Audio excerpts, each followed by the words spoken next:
The Hannycast, a weekly LSU baseball podcast with Charles Hannagriff and former coach Dan Cannaveri. Now to break down the Tiger tape, here's Charles and Dan. And we welcome you into the Hannycast for Monday, March the 31st. I'm Charles Hannagriff along with Doug Thompson and Dan Cannaveri. And LSU coming off of a 3-game sweep of Mississippi State. If you saw all 27 innings of the game, then you have quite a bit of stamina because the second 2 games didn't end until well into the wee hours of the next morning. So, guys, I want to start with the 2 players that I think are winning games for LSU right now in their roles, and that's Zach Cowan and Kason Evans. They have been pitching in the highest leverage situations that LSU has, pitching with short leads. Cowan has hardly walked anybody the whole season. And right now, we'll get into the discussion about what their roles will be moving forward. But right now, Doug, these 2 guys are pitching in the most important innings for LSU, and they're doing a great job at it. Yeah, I mean, we talked about them last week. They're consistent. And, for any college coach, one of the main things you're looking for is some consistency. Somebody that can go out there, you know what you're going to get, you know when they're going to throw strikes, you know when they're going to struggle. You know the indicators of when they start to struggle. The worst guys are the ones that go out one night, look like All-Americans, strike out 3 guys on 11 pitches, and then the next night out they walk 5 guys and nobody can. That's the opposite. Like, inconsistency is a killer, especially for a coach. So I would say those 2 guys have been easily the most consistent and most dominant as well. But I think the 2 kind of relate together. When you throw it over the plate, good things happen. And they both do that and of course, when I say they both, I was talking about the other guy you're talking about, which I assume is Evans. Yeah, Cowan and Evans, both of the ERAs are right around 1. They've got 25 and 20 innings pitched respectively. So, Dan, the question that fans are going to ask, and I think it's worth asking, is, are these guys going to be starting pitchers for you at some point in the near future or in the distant future? I tell you what, I think, that you got to look at it as they're valuable winning games the way they are because they're weapons. You can bring them in when the game's on the line. And Doug, you know this from many times when we would talk, is the game could be won or lost in the 4th inning, not necessarily the 8th inning. So having these guys available when you really know the game could be won or lost and bringing them in might be more valuable. I think you got to throw a 3rd guy in there that's really been consistent for the most part is Cade Anderson. So the fact that Jay knows he's got 3 guys and he pretty much knows what he's going to get when they get on the mound, and they're very effective. That's pretty good at this point in the season. I think that's pretty good. We'd like to get more and more guys, as we used to say, step up and graduate. I think he needs more of that as we move forward. I think these guys are going to stay in these roles for a while, and as more people step up, then they might be able to move into a starting role because, Doug, you can attest to this. Those outs at the end of the game or in those high leverage situations are the hardest ones to get. Oh, yeah, no doubt. In the 9th inning, they're all like finding a golden egg at an Easter egg hunt for sure. And just to elaborate, I mean, yeah, I think if maybe let's say I was just looking at all these guys, a Jacob Myers and William Schmidt, we're pitching up to what we think they can do with their stuff alone. This could be a discussion that would be worth having. And I say considering Chase Shores' struggle so far, although I'm looking at his numbers, it's not like he's, it's not like it can't be fixed or it's that broken. Opponents hitting .299 against him is the biggest one. He's getting hit around a little bit. But if that continued to become an issue and things were to start changing, like you were to start losing a lot of games on the weekend, then maybe if those other 2 or 3 guys, like you said, those other guys would graduate, Cano, then I think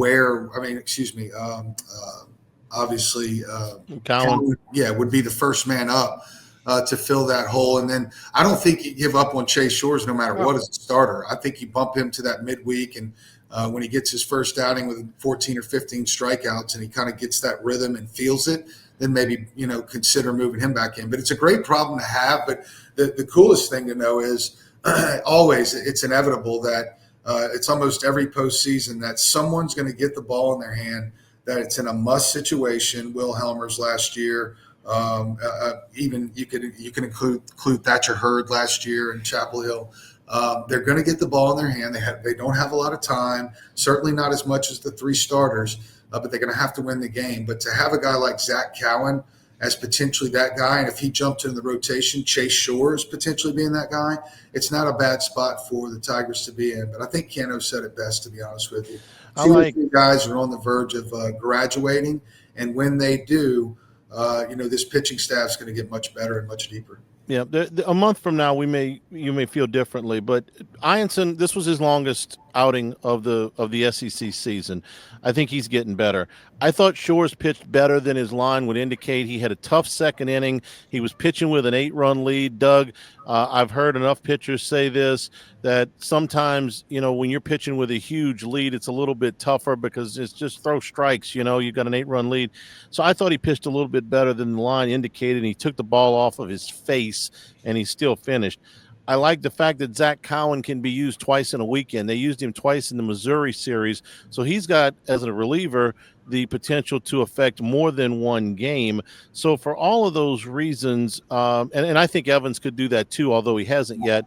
For all those reasons, you stay right where you are right now. And a month from now, if things are a little bit different, we'll talk about it then. But I like where they are with what they're doing right now, because I think it gives them the most flexibilities, and it's also the most upside, I think, for those two guys in the rotation now, and Ianson and Shores, to develop. Well, I like it. And Doug, I'm going to elaborate on some guys you talked about, but I think this year's Thatcher Hurd is Chase Shores. I mean, like last year, Thatcher Hurd struggled, but then at the end he figured it out and he came through, and he came from the guy we're talking about that comes out and really gives you the outing when you need it. Mm-hmm. I think he's that kind of a guy. There's three guys in my mind that we used to say are pick to click. Guys that I think are going to graduate if given more opportunities. I really like Connor Ware, and the fact he's left-handed makes a big difference. He's got a lot of experience at the junior college. He had one bad outing, which blew up his earned run average, but he's been pretty consistent the last couple of outings and short outings.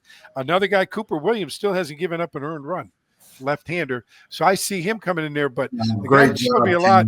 Great job. You can put whatever the line is tomorrow night on Cooper Williams giving up a home run. Jump on it. Cano just jinxed him.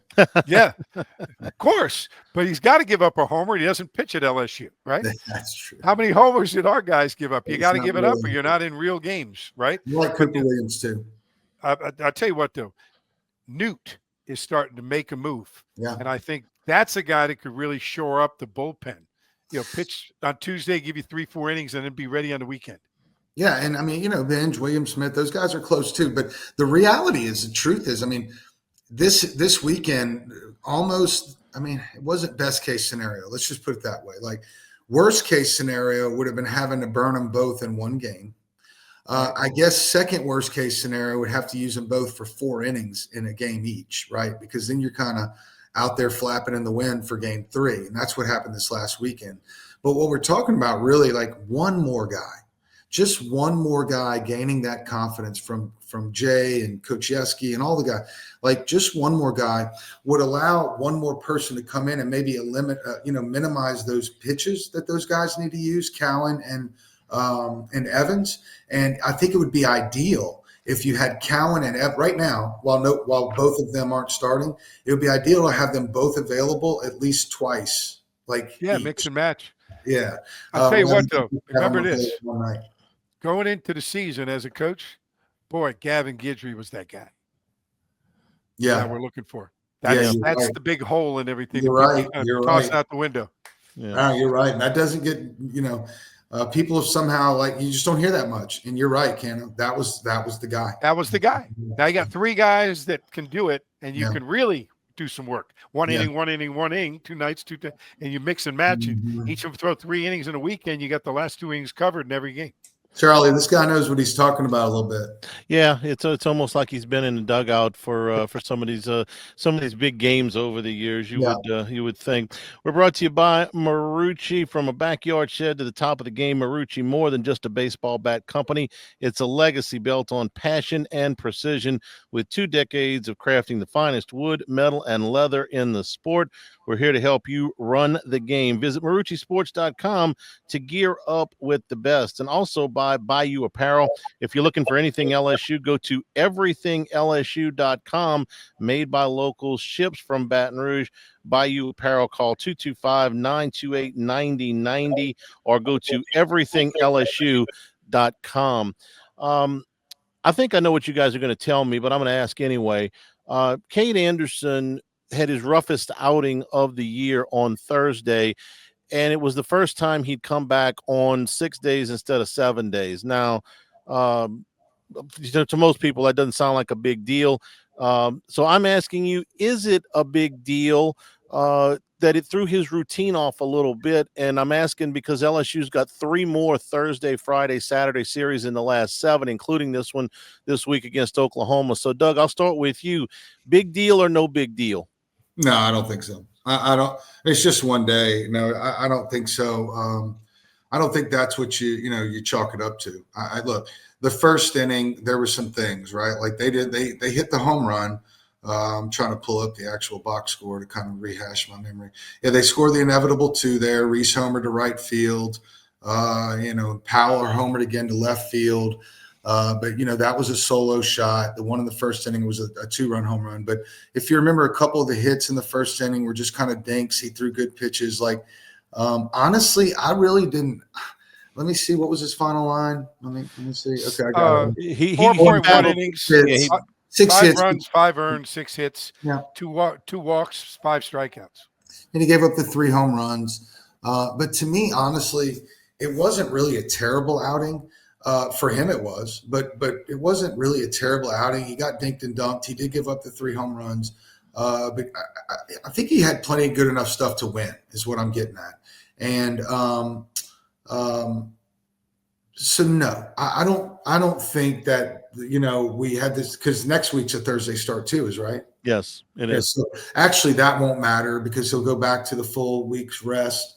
But no, Charlie, I wouldn't think, but I'm also from the era of guys that if you got pulled in the 3rd inning on a Friday night start back in the day, you may very well close on Sunday for 3 or 4 innings. Oh yeah, so, that was it. Things are a little bit different, but honestly, the difference between 6 and 7 days, I really don't think that that's the reason why Cade necessarily had a tough outing. I think those guys were swinging the bat pretty well, and they had some great at bats against him. And he left some pitches over the plate. They hit some pitches, and then he made some good pitches that they were able to drop in for hits too. And sometimes I still have yet to see anybody, and maybe the Nola guy came real close, I think. But and obviously Skeens was pretty good, but he did lose a game or 2 in the SEC. I've never seen someone just run through the SEC without a start exactly like that one from Cade Anderson. I want to say this, Charlie. I'm with Doug in that. You got to have that outing if you pitch enough. Like it's baseball. Yeah. It's just you can't be great. And remember, Mississippi State, they're coming into the box. It's a big rivalry for them, probably bigger for them than it is for us. And they're the inevitable 2 people we talk about it, but highly adrenalized early in the game. And Cade Anderson's a strikeout long ball guy. I mean, he gives up homers because the way he pitches. But luckily, he doesn't walk a lot of people, so he doesn't give up a lot of multi-run homers. But it's just part of the way he pitches. So I think he did a heck of a job. But I'm going to say this, Doug. If it matters to Cade that he'd had 6 instead of 7, that may be a factor. You know what I mean? Like part of the pitching thing is the mentality of the guy. What does he feel comfortable with? Right. So is day 6 the day he eats Fruity Pebbles and wears the blue sock? Well, hey, 7 days I'm like 7 days I'm really good. I'm ready. That one day really makes it. You don't know because we're part psychologists. All I'll say is, Cano, if there were something and Cade mentioned it, I'm sure there would have been an adjustment. Right. But I'm sure they asked him, "Hey, are you good with this?" And I'm sure he said, "Yeah, I'm fine." But I'm going to go with the Thomas Edison theory. Skip's Thomas Edison theory. They found out something that doesn't work. Maybe, so And that's exactly what I thought you guys were going to tell me. So you asked and answered. I want to ask you about Zach Cowan. When you watch him pitch, Doug, there's nothing that you see out of him. I mean, he's not 6'8" like Shores is. He doesn't throw 99 miles an hour. He doesn't have this outlandish, pitch that nobody's ever seen before. He's an average sized guy. He's got average, he's got good velocity, but nothing, off the chart. But everything looks the same coming out of his hands, and it does not look the same by the time it gets to the plate. I'm just wondering, because people ask, how is this guy so effective when he just looks like, another average pitcher, and he's anything but that? I mean, I guess the same way Kevin Shipp did, or Scott. I was going to say Doug Thompson did. He has a plus off-speed pitch that he can command. His changeup, maybe the best changeup on the team, might be one of the best changeups in the league, and he has command with his fastball. And you can't really get him too riled up. Like, that's my favorite part about him is he's. I'm going to start calling him the Iceman, because he just has literally, like, kid didn't even have a wrinkle on his face. I mean, it's impressive. He repeats I wish I could watch 50 pitches in a row, like laid over each other in a video, because I guarantee you, his shoelaces look the same at the top of his leg kick every time. Like, he's almost like a robot out there. But he's got a really, really good off-speed pitch, and he can command his fastball. And in college baseball, that's really a big key to the whole deal. If you can locate two pitches, and one of those pitches is a really good curveball, slider, changeup, you got a good chance to win. And I think he understands his strengths. I think he's very confident with that changeup. I think he feels like he can throw it in any count. Again, Cano, since you used my name, I'll tell you, like, if a 3-1 curveball to me was like calling a 3-1 fastball. Like, for me, it was the same thing. Not everybody feels that way. In fact, I would even go further to say some days I needed to throw my curveball 3 or 4 times to throw a fastball for a strike. Right, your curveball was your strike pitch that day.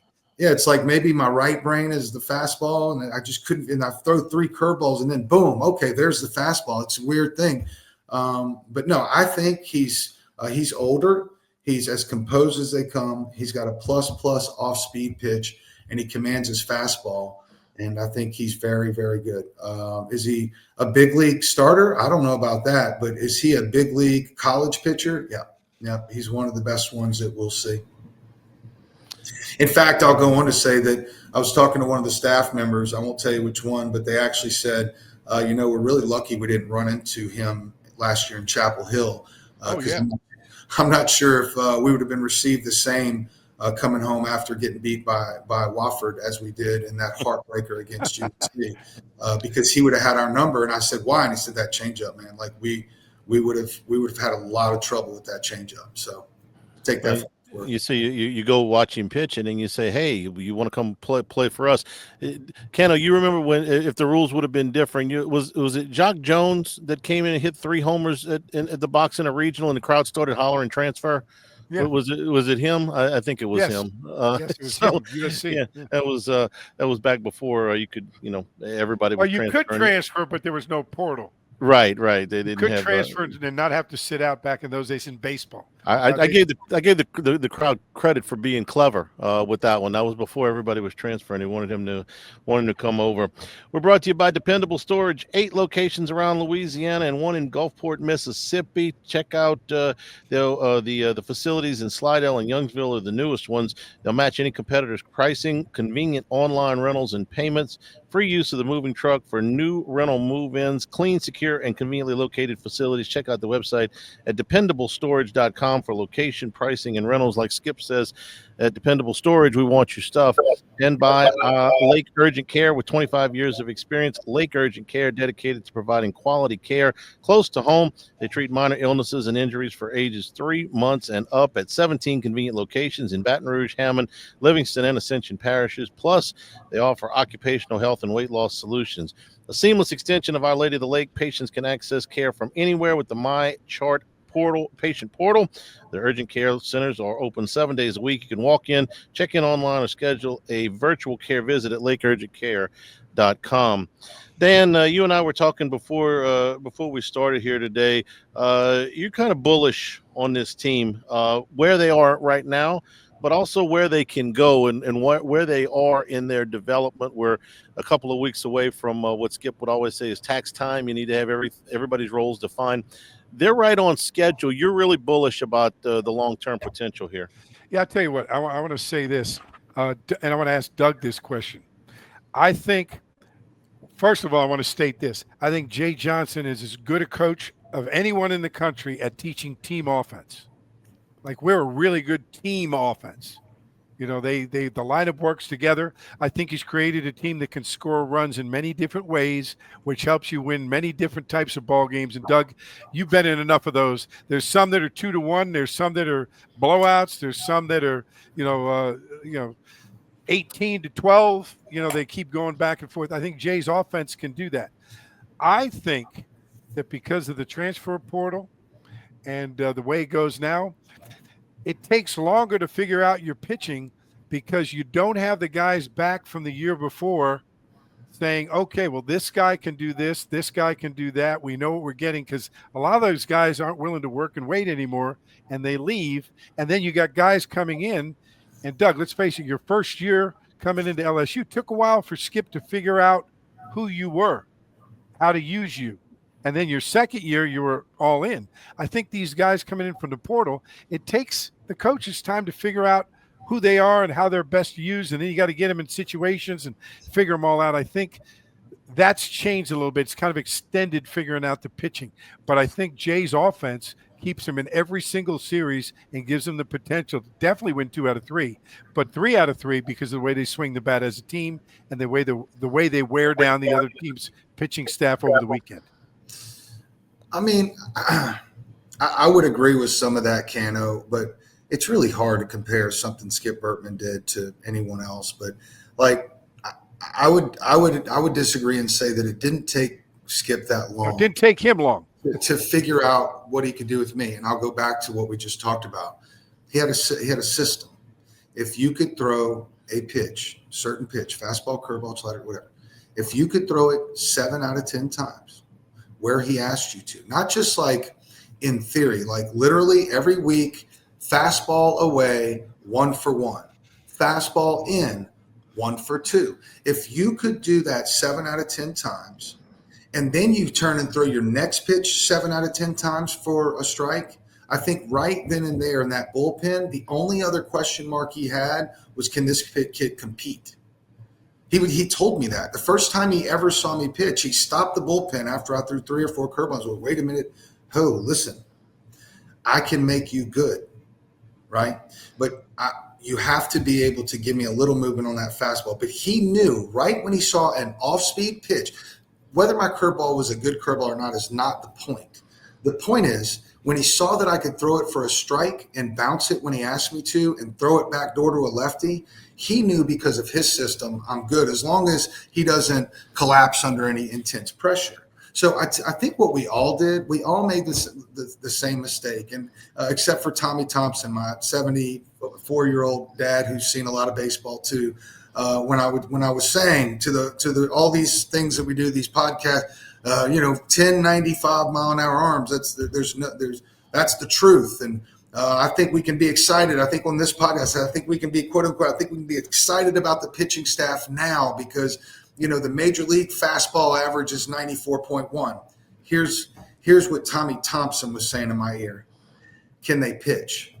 Yeah. Because of course, growing up, I was never going to be that high velo guy, but he was my dad. So what was his message to me my whole life? Like, it doesn't matter how hard you throw. What matters is that you can throw strikes. And I think all of us, the media, maybe even some of the staff, they were seeing these things. They had to be excited about it. Oh my goodness, look at all these big arms. But when I really thought about the first time I ever had to pitch, which I share with you guys against Baylor in a non-pressure situation, it took me about a solid minute and a half to like really figure out, like catch a deep breath. Like I was completely overwhelmed by that moment. Now for me, fortunately, I had 245 JUCO innings, right? So I was hardened to some degree to be able to go through that and deal with it. But man, when you just talk about this transfer kick portal, going to places like Utah Valley State with this Dickinson kid, it's not always going to be like that, because that guy's not always going to be able to breathe the same way he did when there was 83 people at the game where they came from. So we all kind of fell for it, but now it's all kind of coming back to, man, there are big arms. There's a bunch of major league talent there. There's no question, big draft picks. But can they all pitch in this environment right now? Can they all execute at a 67 to 75% strike ratio? If they can, we should have said, watch out. But if they're going to be big arms that throw 55% strikes, every game we're going to be on the edge of our seats. That's just the way it's going to be if we can't get it over the plate. Charlie, I want to add something to what Doug said, and then I'll let you go. Doug, the one thing, too, that you got to add to being able to throw your pitches and throw them in the bullpen, can you throw that bounce curve on command? Can you throw the curveball for a strike on command? That was the competitive factor that Skip was always looking for. I see it in the bullpen, but when I call it in the game, can you deliver that pitch, not the bad pitch? Well, so and if you want to take it even further, and can you throw the right bouncing curveball? Right. Like we could all just bounce a curveball, but one that was competitive. 7 feet to the catcher's left and in the left-handed batter's box, like that's not really going to help it. Can you throw the one that bounces somewhere around a hole that big behind the edge of the back point of home? Clips the dirt into the catcher's mitt. Yeah, that's right. Can you do that? Can you basically drop it in a bucket 7 out of 10 times around that same bucket circle at the bottom? If you can do that, you can be a big leaguer. I mean, you can pitch it. You can be an all SEC pitcher in college baseball. Maybe not a big leaguer, but again, in college baseball, Skip Bertman says it all the time. If these kids could hit the fastball away, they'd be in professional baseball. Fastball's a way to get ahead, plus breaking stuff, which they have a lot of on this team for a strike. And when you need it in the dirt, really, it's as old as time itself. They're amateur hitters, and you can't tell me that they're better today than they were, because maybe they are bigger, faster, and stronger, but the bats they're using are not better. The bats that we pitched against were rocket launchers, right? We almost hit 200 home runs. So I believe that if you can win back then, 30 years ago, against an SEC that was still putting 4 of 8 teams in the College World Series field every year, if you could win then with pitchers like me and Kevin Shipp, who didn't throw 95 miles an hour, we had plus off-speed pitches and fastballs that we could command. I think that in college baseball, sometimes we forget that, man, let me get the strike thrower as opposed to the kid that's more maybe of a project that just throws really hard that one day is going to make a great major league pitcher. Does that make sense? Yeah. And it was nice of you guys to send those bats from the 90s to the Yankees this weekend, because apparently they were using those 1990s -5 bats this weekend. We're brought to you by Dana Brown, the law office of O.C. Brown, law firm for a lifetime. We've used Dana and his team of attorneys for a number of things over the years. So if you need to go in for that initial consultation, which is always free, they're going to get your story. They're going to be able to help you out the way that they've done for us. Truly your law firm for a lifetime. Call them at 225-343-1111 or on the web. It's OCBrown, OSSIE Brown.com. 2 more quick things and then we'll get out of here. Doug, I'll start with you on Luis Hernandez. This young man wasn't asked to catch a lot last year, but he has assumed the full-time catching duties on the weekends. I want you to talk about him as a receiver and the progress that he's made from the beginning, because again, he didn't catch a whole lot last year. Well, I mean, look, it's tough to catch, and my son's a catcher, and I've learned, although I've always obviously appreciated catchers, what you're seeing isn't always what's happening. Like I've seen some things where there's been some balls that he's missed, but then I see him talking a lot, and sometimes I wonder, is there like a communication issue? Did they hear something differently? Or was there just people get crossed up all the time? But I like him. I like him and Aaron Beatty. I think that they're good college catchers. I think that if they both start hitting, they both boosted their averages over the last week. Luis now up to 280, and Beatty had a big night during the midweek.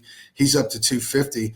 By the way, with 3 home runs and 28 at bats. I mean, a home run every 10 at bats isn't bad. So I think you have to slowly but surely keep developing Aaron Beatty, and maybe by midseason they'd be splitting more time back there. But what Hernandez is doing, which you mentioned, Charlie, which is right on spot on.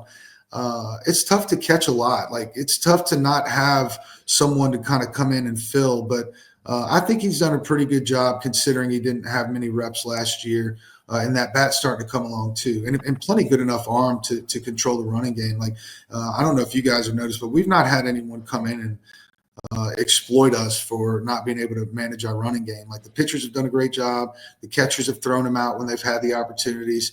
And I think they're both plenty good enough to help this team get to, through the postseason. All right, Dan, my question for you is about William Schmidt. He had a rough outing against Texas. He didn't pitch in the series against Mississippi State. I assume he's going to pitch tomorrow night against Louisiana Tech, maybe even start the game. Talk to me about a freshman reset. It's about halfway through his freshman year. Ton of talent there. Trying to get him relaxed and focused here as we're at the halfway point of the season. Well, April and May is the time for those freshmen to turn into sophomores. And that's a big thing. And Charlie, you're old enough. Do you remember Saturday Night Live back in the day when they had the not ready for primetime players when they first started out? Yes. Skip and I loved that show.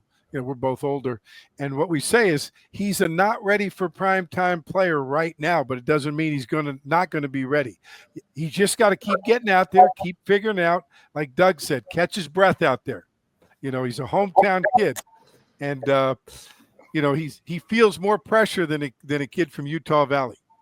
So I think it's a big difference. So I think he's going to figure it out. I think the more times he gets out there on a Tuesday night and then pick some spots in the weekend where you can get him in there for 1 or 2 batters, do his thing, and bring him along, I think he's definitely going to be in the mix when they get to the postseason. All right, LSU going to Oklahoma. I believe this is the Tigers' first ever trip to Norman, unless I missed one somewhere. So Oklahoma in the league now, LSU going there. They are a top 10 team, and LSU will play them on a Thursday, Friday, Saturday series this week. 6 o'clock Thursday, 6:30 Friday, and 2 o'clock on Saturday. We'll have the recap for you next week on the Hannycast. For Dan Cannaveri, for Doug Thompson, I'm Charles Hannagriff. This has been the Hannycast.